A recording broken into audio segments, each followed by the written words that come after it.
Hello friends, welcome to online study point. दोस्तों, general science का आज पार्ट 2 है जिसमें हम डिस्कस करेंगे टॉप 25 एमसीक्यू जो आपके आने वाले सभी एग्जाम के लिए बहुत ही महत्वपूर्ण होंगे।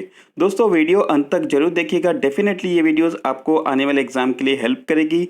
अगर वीडियो अच्छा लगे तो प्लीज़ लाइक और शेयर जरूर करिए और ऑनलाइन स्टडी पॉइंट को सब्सक्राइब करना ना भूलिए। और दोस्तों, आप लोग से एक रिक्वेस्ट है, आप लोग फीडबैक जरूर दीजिए कमेंट बॉक्स में ताकि हम इसको और बेहतर बना सकें और इसको आगे कंटिन्यू भी रख सकें। ठीक है, चलिए स्टार्ट करते हैं आज का सेशन। पहला क्वेश्चन है आज का, ओजोन परत हमारी रक्षा किस किरणों से करती है? तो देखिए, ओजोन की जो परत है सूरज से आने वाले बहुत सारे ऐसे हानिकारक किरणों से हमारी रक्षा करती है और उनमें से एक है परावैंगनिक किरणें। तो देखिए, परावैंगनिक किरणों से जो है ओजोन हमारी रक्षा करती है। ठीक है, और देखिए जो परावैंगनिक किरणें, इनकी अल्ट्रा वायलेट रेज ये 3 प्रकार की होती है मेनली, ए अल्ट्रावायलेट, ए, बी और सी। तो देखिए ए की अगर हम बात करें तो देखिए ये सबसे ज़्यादा हानिकारक होती है और ये हमारे डीएनए को नुकसान पहुंचाती है और इससे त्वचा का कैंसर भी हो सकता है। ठीक है, और देखिए यू बी की अगर हम बात करें तो देखिए ये किरणें यू वी ए के किरण जो कंपेरिजन में ये कम हानिकारक होती है, परंतु इससे भी त्वचा का कैंसर और सनबर्न होने का खतरा रहता है। ठीक है, और देखिए यूवी सी जो है ये हमारे जीवन के सभी रूपों के लिए खतरनाक है। हालांकि एक अच्छी बात यह है कि ये ओजोन की परतों द्वारा इसको फिल्टर कर लिया जाता है और ये कभी भी हमारे अर्थ तक नहीं पहुंचती है, तो ये एक अच्छी बात है। ठीक है, चलिए अगला क्वेश्चन देखते हैं। रेडियो एक्टिवता की परिघटना की खोज किसने की थी? तो देखिए इसकी जो खोज की थी, काफ़ी लोग यहाँ पे आंसर देंगे कि मैडम क्यूरी, लेकिन नहीं। तो देखिए रेडियो एक्टिवता की जो परिघटना की खोज की थी सबसे पहले एंटोनी हेनरी बैकुरेल ने की थी। ठीक है, और उसके बाद जो है मैडम क्यूरी और उनके पति जो पियरे क्यूरी थे, इन्होंने प्लूटोनियम, फ्रांसियम और रेडियम पे इन्होंने रेडियोएक्टिवता की जो है इन्होंने पता लगाया था। ठीक है, तो सबसे पहले जो ये हेनरी बैकुरेल ने किया था और इन्होंने, ये देखिए एक फ्रांस के वैज्ञानिक है हेनरी बैकुरेल और ये 1896 में इसकी खोज की थी। और देखिए अगर हम बात करें रेडियो एक्टिवता क्या होता है तो देखिए कि कुछ भी प्रकृति में कुछ ऐसे पदार्थ होते हैं जिनमें स्वतः ही अदृश्य किरणें निकलने की एक जो है उत्सर्जित होने की एक प्रवृत्ति होती है और इस घटना को ही हम रेडियो एक्टिवता कहते हैं। ठीक है, तो अभी मैंने बताया कि जो मैडम क्यूरी और उनके पति जो पियरे क्यूरी, उन्होंने जो बाद में रेडियोएक्टिवता की खोज की थी और उसके लिए उनको भौतिकी का नोबेल पुरस्कार दिया गया था 1903 में। ठीक है, तो यह चीज़ भी इम्पॉर्टेंट है, ध्यान रखेंगे। अगला क्वेश्चन है, डीएनए की संरचना को सबसे पहले किसने रेखांकित किया था? तो देखिए डीएनए की संरचना की बात हो रही है, ध्यान रखेंगे संरचना की बात हो रही है, तो देखिए ये किया था वाटसन एवं क्रिक ने। तो देखिए यहीं पर अगर हम बात करें कॉर्नबर्ग, लुईस पास्चर और क्रिश्चियन बर्नार्ड की बात करें तो देखिए सबसे पहले हम बात करें कॉर्नबर्ग की अगर हम बात करें तो देखिए यहाँ इन्होंने डीएनए के संश्लेषण का प्रतिपादन किया था। ठीक है, जहाँ पे हमने बात किया कि वाटसन एवं क्रिक जिन्होंने जो इसकी संरचना को रेखांकित किया था और जो कॉर्नबर्ग है इन्होंने संश्लेषण का प्रतिपादन किया था। तो दोनों चीज आप अच्छे से याद रखेंगे। यहाँ पे क्रिश्चियन बर्नार्ड जिन्होंने हृदय का पहला प्रतिस्थापन किया था और लुईस पास्चर जिन्होंने रेबीज के टीके का जो है आविष्कार की थी, खोज की थी। देखिए आपको पता होगा डीएनए का फुल फॉर्म होता है डीऑक्सी न्यूक्लिक एसिड और ये हमारे शरीर की आनुवंशिक क्रियाओं का संचालन करती है डीएनए। तो कई बार ये काम भी पूछा जाता है, तो ध्यान रखेंगे। ठीक है, अगला क्वेश्चन देखते हैं, मनुष्य की आंख की रेटिना पर किसी वस्तु का जो प्रतिबिंब बनता है वह कैसा होता है? तो देखिए जो आंख पर जो मनुष्य की जो आंख की रेटिना पे जो बनता है प्रतिबिंब, वो एक तरह से वास्तविक और उल्टा बनता है। ठीक है, ये ध्यान रखेंगे, वास्तविक और उल्टा प्रतिबिंब बनता है। और देखिए कि जो रेटिना पे जो प्रकाश होती है वो एक तरह से जो शिराओं की एक फिल्म होती है जो वस्तुओं की प्रतिबिंब और उसका जो रंग रूप ये सारी चीज़ें हमारे मस्तिष्क तक पहुंचाती है। ठीक है, ये फिगर में देख रहे हैं जो ह्यूमन आई है इसका एक स्ट्रक्चर है। यहाँ से कई बार कुछ चीज़ें यहाँ से पूछा जाता है, तो इसलिए इसके स्ट्रक्चर भी अच्छे से याद रखेंगे। अगला क्वेश्चन देखते हैं, इनमें से कौन सही सुमेलित नहीं है? तो हमें बताना है इसमें कौन सा सही सुमेलित नहीं है। तो देखिए ये वाला सही सुमेलित नहीं है, बाकी ये सारे सही है। इनकी स्पीडोमीटर जो मोटर गाड़ी की वेग नापा जाता है, ओडोमीटर से पहियों द्वारा तय की गई दूरी नापा जाता है और ऑडियोमीटर से ध्वनि की तीव्रता नापा जाता है। ठीक है, तो देखिए एमीटर का क्या काम होता है, ये एक तरह से किसी भी परिपथ की जो बहने वाली विद्युत धारा है उसको मापा जाता है एमीटर से। ठीक है, तो ये चीज़ ध्यान रखें, ना कि विद्युत शक्ति मापा जाता है, ये गलत है। ये चीज़ सही है, विद्युत धारा को मापा जाता है। यहाँ पे कुछ इंपॉर्टेंट चीज़ को मैंने यहाँ पे नोट कर दिया कि जैसे सिस्मोग्राफ से भूकंप नापा जाता है, लेक्टोमीटर से दूध की शुद्धता नापा जाता है और ऑल्टीमीटर से जो है विमानों की ऊंचाई नापा जाता है, विस्कोमीटर से द्रव की शायनता को नापा जाता है। तो ये सारी चीज़ इंपॉर्टेंट है, ध्यान रखेंगे। चलिए नेक्स्ट क्वेश्चन यहाँ पे देखते हैं, प्रकाश को दोहरी प्रकृति क्यों कहा जाता है, यानी कि उसका नेचर एक डबल स्टैंडर्ड क्यों होता है, यानी कि डबल इसकी जो स्ट्रक्चर क्यों होता है। तो देखिए कि इसका मेन कारण है कि ये एक तरंग की तरह काम करता है और उसकी जो कणों हैं उसके जो गुणों की तरह भी काम करता है, यानी कि पार्टिकल और वेव की तरह ये काम करता है, इसलिए इसको दोहरी यानी कि डबल नेचर का कहा जाता है। ठीक है, आप इस फिगर में देखेंगे एक तरह से पार्टिकल का काम भी करता है और एक वेवलेंथ के काम भी करता है। ठीक है, तो इसीलिए जो इसको एक तरह से हम कहते हैं डबल सिल्ट एक्सपेरिमेंट कहते हैं। ठीक है, चलिए अगला क्वेश्चन देखते हैं, जड़ें यानी कि रूट किससे विकसित होती है, यानी कि जो जड़ बनती है सबसे पहले वो जड़ नहीं होती है, सबसे पहले वो क्या होती है, मूलांकुर होती है, जिसको इंग्लिश में कहते हैं रेडिकल। तो सबसे पहले एक रेडिकल यानी कि मूलांकुर के रूप में विकसित होती है, बाद में वो जड़ बनती है, आप इस फिगर में देख रहे होंगे। ठीक है, चलिए अगला क्वेश्चन देखते हैं, चंद्रमा पर गुरुत्वाकर्षण पृथ्वी के गुरुत्वाकर्षण के कितने भाग हैं, यानी कि जो पृथ्वी का गुरुत्वाकर्षण है उसके कितने भाग चंद्रमा पर है। तो ये 1/6 यानी कि पृथ्वी के गुरुत्वाकर्षण का 1/6 भाग जो है चंद्रमा पर गुरुत्वाकर्षण बल होता है। ठीक है, जब भी चंद्रमा की बात आती है तो आप एक चीज़ ध्यान रखेंगे, कई बार एग्जाम में ये पूछा जाता है कि जो है हमें हमेशा चंद्रमा का एक ही भाग क्यों दिखाई देता है।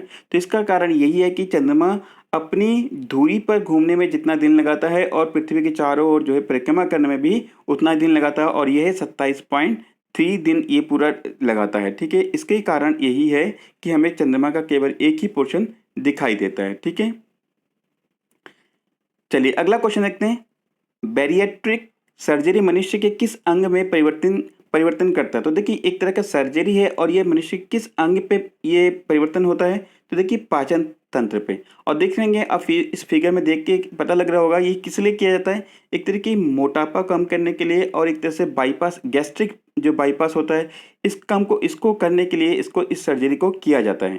देखिए इसमें क्या होता है कि इस सर्जरी के द्वारा पेट के करीब एक पाउच बनाया जाता है और इसे छोटी आंत से जोड़ दिया जाता है, और जो भी हमारा खाना होता है ये स्मॉल इंटेस्टाइन के द्वारा जो है इस पाउच में चला जाता है। ठीक है, तो इसके कारण एक तरह से ये एक मोटापा कम करने की एक सर्जरी है।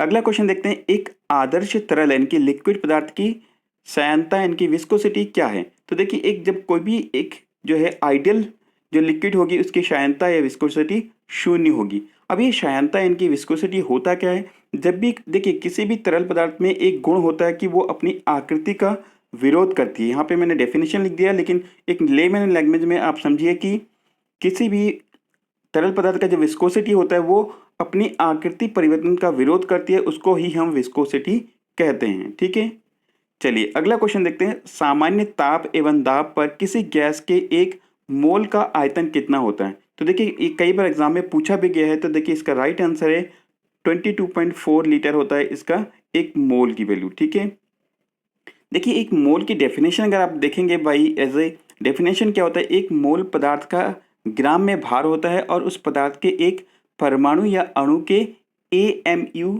में भार की संख्या के बराबर होता है। ठीक है, तो ये आप लोग कमेंट करके क्या बता सकते हैं कि AMU का फुल फॉर्म क्या होता है। आप कमेंट सेक्शन में ये जरूर बताइए कि AMU का फुल फॉर्म क्या होता है, नहीं तो मैं कल इसको जरूर बताऊंगा। ठीक है, चलिए अगला क्वेश्चन देखते हैं, सूर्यास्त के समय सूर्य लाल क्यों दिखाई देता है। तो देखिए सूर्यास्त के समय सूर्य आपने देखा होगा कि लाल होता है, क्यों, इसका कारण क्या है, प्रकीर्णन यानी कि स्कैटरिंग।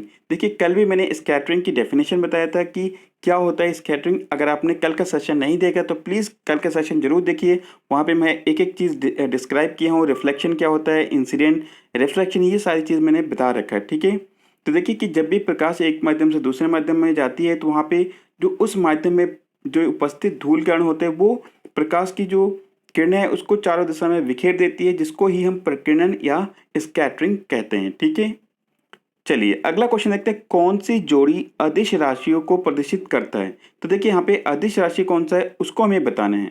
तो देखिए दूरी और जो गति है ये हमारी अदिश राशि है। ठीक है, यानी कि स्केलर जो हमारी क्वांटिटी है, ऑप्शन नंबर सी यहाँ पे करेक्ट होगा। देखिए अदिश राशि और सदिश राशि में आप डिफरेंट करके जरूर ध्यान रखेंगे। कोई भी ऐसी भौतिक राशि जिसमें परिमाण और दिशा दोनों निहित होती है उसको हम सदिश राशि यानी कि वेक्टर स्केल कहते हैं, और दूसरा जिसमें केवल जो है हमारी क्वांटिटी होती है, ठीक है, जिसमें परिमाण होता है लेकिन दिशा नहीं होता है उसको हम अदिश। देखिए अदिश माने इसमें क्या होता है, दिशा नहीं होती है। तो जैसे अगर चाल, दूरी, द्रव्यमान, तो ये सारी चीज आप डिफरेंशिएट करके याद रखेंगे। ठीक है, चलिए अगला क्वेश्चन देखते हैं। उस कोरोना वायरस का नाम बताइए जिससे मनुष्य की मृत्यु हो जाती है। आप लोग अभी सुन रहे होंगे कोरोना वायरस, लेकिन ये बहुत पहले से ही चल के आ रहा है कोरोना वायरस, जिसका अभी एक नया रूप हमें देखने को मिल रहा है। देखिए इसका राइट आंसर है सार्स। सार्स जो है पहले से आया था कुछ टाइम पहले, और इसमें जो है मनुष्य की मृत्यु हो जाती है। ठीक है, देखिए सार्स का फुल फॉर्म क्या है? सीवियर एक्यूट रेस्पिरेटरी सिंड्रोम, और ये एक श्वसन की बीमारी है। आप देख रहे होंगे फिगर में, इस तरह के इसके जो है वायरस होते थे। ठीक है, चलिए अगला क्वेश्चन देखते हैं। विटामिन के का दूसरा नाम क्या है? तो देखिए विटामिन के का दूसरा नाम क्या है? फिलोक्विनोन इसका दूसरा नाम है। ठीक है, ये चीज भी ध्यान रखेंगे, कई बार इस तरह के विटामिन के नाम जरूर एग्जाम में पूछा जाता है। ठीक है, तो देखिए कि विटामिन के कारण जो है एक बहुत ही जो है ये कई बार एग्जाम में पूछा गया कि इसकी कमी के कारण कौन सा रोग होता है। तो ये हमारी जो ब्लड की जो क्लॉटिंग होता है, थक्का, ये नहीं जम पाता है। ठीक है, और विटामिन के जो स्रोत कौन कौन से हैं, किसमें विटामिन के पाया जाता है? पत्ता गोभी हो गया, ब्रोकोली, पालक, चुकंदर, इन सारी चीज में विटामिन के पाया जाता है। अगला क्वेश्चन है, निम्न में से किस क्षेत्र में पीएच स्केल पीएच स्केल एक महत्वपूर्ण मापक यंत्र है?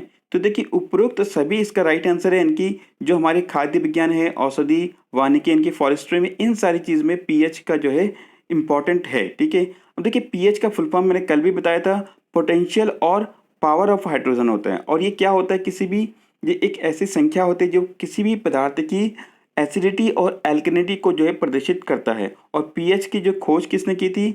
SPL सोरेनसन ने इसकी खोज की थी। तो ये चीज आप ध्यान रखेंगे, कल भी मैंने ये बताया है। चलिए अगला क्वेश्चन देखते हैं।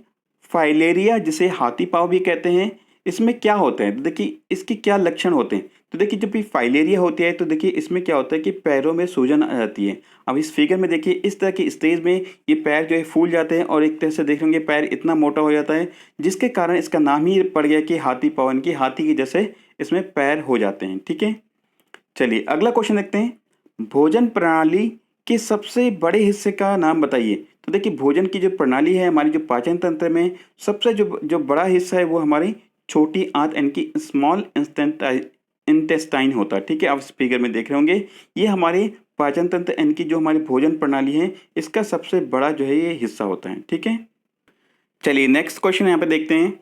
कोशिका के भीतर श्वसन का केंद्र कहाँ होता है? देखिए जो हमारी कोशिका यानी कि सेल के भीतर जो श्वसन का केंद्र होता है वो कहाँ होता है? केंद्रक, यानी कि जो है जिसके न्यूक्लियस में होता है। ठीक है, तो ये चीज ध्यान रखेंगे, जो सेल के जो केंद्रक होता है जो वो होता है केंद्रक। ठीक है, सेल के भीतर जो श्वसन का केंद्र वो है केंद्रक। देखिए जब भी सेल की बात आती है तो दो चीज आप जरूर याद रखेंगे कि जो कोशिका की खोज किसने की थी, वो है रॉबर्ट हुक ने। और कोशिका का अध्ययन किस में किया जाता है? तो वो है साइटोलॉजी। तो साइटोलॉजी के अंतर्गत कोशिका का जो है अध्ययन किया जाता है, और कोशिका की खोज की थी रॉबर्ट हुक ने। तो ये दो चीज आप इंपॉर्टेंट है, ध्यान रखेंगे। ठीक है, चलिए अगला क्वेश्चन है। रक्त प्लेटिलेट, रक्त के जो प्लेटिलेट है उसके जीवन का समय करीब करीब कितने दिन का होता है? ठीक है, तो जो प्लेटिलेट है उसकी जो जीवन काल हो वो 3 से 5 दिन होती है। ठीक है, तो ये चीज ध्यान रखें, 3 से 5 दिन इसकी प्लेटिलेट का होता है। एक चीज आप ध्यान रखेंगे कि जब भी प्लेटिलेट हमारे शरीर में कम हो जाता है तो एक तरह से हम देखते हैं कि डेंगू के लक्षण होते हैं। और देखिए डेंगू के लक्षण में तब भी जो है क्या होता है, प्लेटिलेट्स वो कम हो जाते हैं। और देखिए एक्चुअली में हमारे जो शरीर की जो प्लेटिलेट्स काउंट होती है वो कितनी होती है? तो देखिए 1.5 लाख से लेकर 4.5 लाख तक ये हमारी प्लेटलेट्स काउंट होती है प्रति माइक्रोलीटर में। अगर इससे कम हो जाती है तो देखिए कि इसमें डेंगू के लक्षण हमारे सामने आते हैं। ठीक है, चलिए अगला क्वेश्चन देखते हैं। प्रत्येक किडनी बड़ी मात्रा में किस उत्सर्जन इकाई से बना हुआ होता है? तो देखिए कि जो किडनी की जो बड़ी मात्रा में जो उत्सर्जन इकाई है वो किससे बना होता है? तो देखिए इसका नाम है नेफ्रॉन। ठीक है, तो जो प्रत्येक किडनी की जो बड़ी मात्रा में जो उसमें किस उत्सर्जन इकाई से बना होता है वो है नेफ्रॉन। तो देखिए नेफ्रॉन जो है इससे बना होता है, इसीलिए जो इसकी स्टडी को क्या कहते हैं? नेफ्रोलॉजी कहते हैं। और इसके जो उपचार करने वाले जो विशेषज्ञ होते हैं डॉक्टर, उनको हम क्या कहते हैं? नेफ्रोलॉजिस्ट कहते हैं। तो ये जो दो चीज़ आप ये भी याद रखेंगे कि जो किडनी का उपचार करते हैं उसको नेफ्रोलॉजिस्ट कहते हैं। अगला क्वेश्चन देखते हैं। पौधों में फ्लोएम मुख्यतः किसके लिए उत्तरदायी है। तो देखिए फ्लोएम का क्या काम होता है ये चीज़ बताया। देखिए तो देखिए फ्लोएम का काम होता है आहार वाहन के लिए, यानी कि जो पौधों द्वारा बनाए गए भोजन है उसको पेड़ों के अन्य भागों में पहुंचाया जाता है। देखिए जल वाहन के लिए किसका काम होता है, ये जाइलम का काम होता है। आप दो चीज़ यहाँ पे फिगर में देखेंगे कि सबसे पहले देखिए कि इसमें जो रूट से बनाए गए खनिज पदार्थ ये जाइलम के थ्रू ऊपर पेड़ों में पहुंचती है, ठीक है। और जो पत्तियों द्वारा बनाए गए फूड और ये सारी चीज़ जो पेड़ के अन्य भागों में पहुंचती है इसको ये फ्लोएम के द्वारा इसको पहुंचाया जाता है, ठीक है। तो जाइलम इनकी जल और खनिज लवण को ऊपर पहुंचाती है जड़ से लेकर ऊपर, और पत्तियों द्वारा बनाए गए भोजन को फ्लोएम के द्वारा पेड़ के सभी भागों में पहुंचाया जाता है। तो दो चीज़ आप डिफरेंशिएट करके याद रखेंगे। अगला क्वेश्चन देखते हैं, कौन सी प्रक्रिया प्रकाश और ध्वनि दोनों में घटित नहीं होती है। तो देखिए ये क्रिया है ध्रुवण, ठीक है। ये जो है दोनों में घटित नहीं होती थी, ये चीज़ याद रखेंगे ध्रुवण। देखिए ध्रुवण की अगर हम बात करें तो देखिए एक अनुप्रस्थ तरंगों का एक गुण होता है, और इसमें जो है इसके क्या होते हैं, जो ध्रुवित तरंगों में ये किसी भी सीमित रूप से दोलन करते हैं, जबकि जो अध्रुवित तरंगें होती हैं वो सभी दिशाओं में समान रूप से दोलन करती है, ठीक है। तो ये चीज़ ध्यान रखेंगे, ध्रुवण एक अनुप्रस्थ तरंगों का जो है गुण है, ठीक है।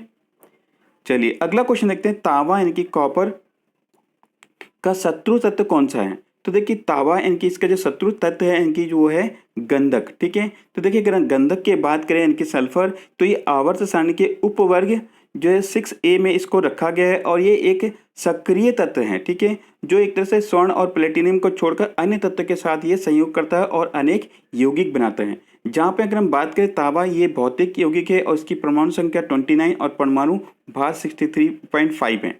और देखिए कि ये एक तन्य धातु है जिसका प्रयोग विद्युत के चालक के रूप में प्रधानता से, यानी कि जितने भी विद्युत के जो चालक है उसमें हमने देखा कि तांबा जो भी अपने वायर वगैरह देखते हैं उसके अंदर मेनली जो है तांबे के ये यूज़ किया जाता है, ठीक है।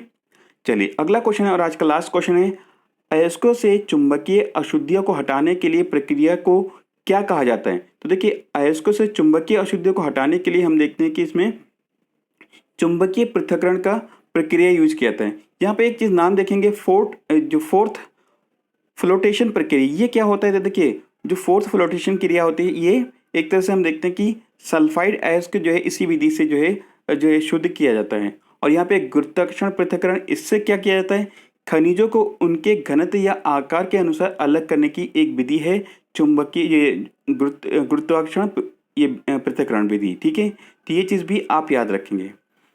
अब आपके लिए आज का क्वेश्चन है, आधुनिक आवर्त सारणी में आवर्तों की संख्या कितनी होती है। अगर आपने कल का वीडियो अच्छे से देखा है तो जरूर इसका आंसर अच्छे से आप दे पाएंगे, ठीक है। दोस्तों आप लोग वीडियो को ज़्यादा से ज़्यादा शेयर करिए और लाइक करिए, आपका एक लाइक हमें बहुत ही मोटिवेट करता है, तो ये चीज़ आप जरूर करिए, अपने दोस्तों के बीच शेयर करिए। Thank you for watching this video, have a wonderful day ahead.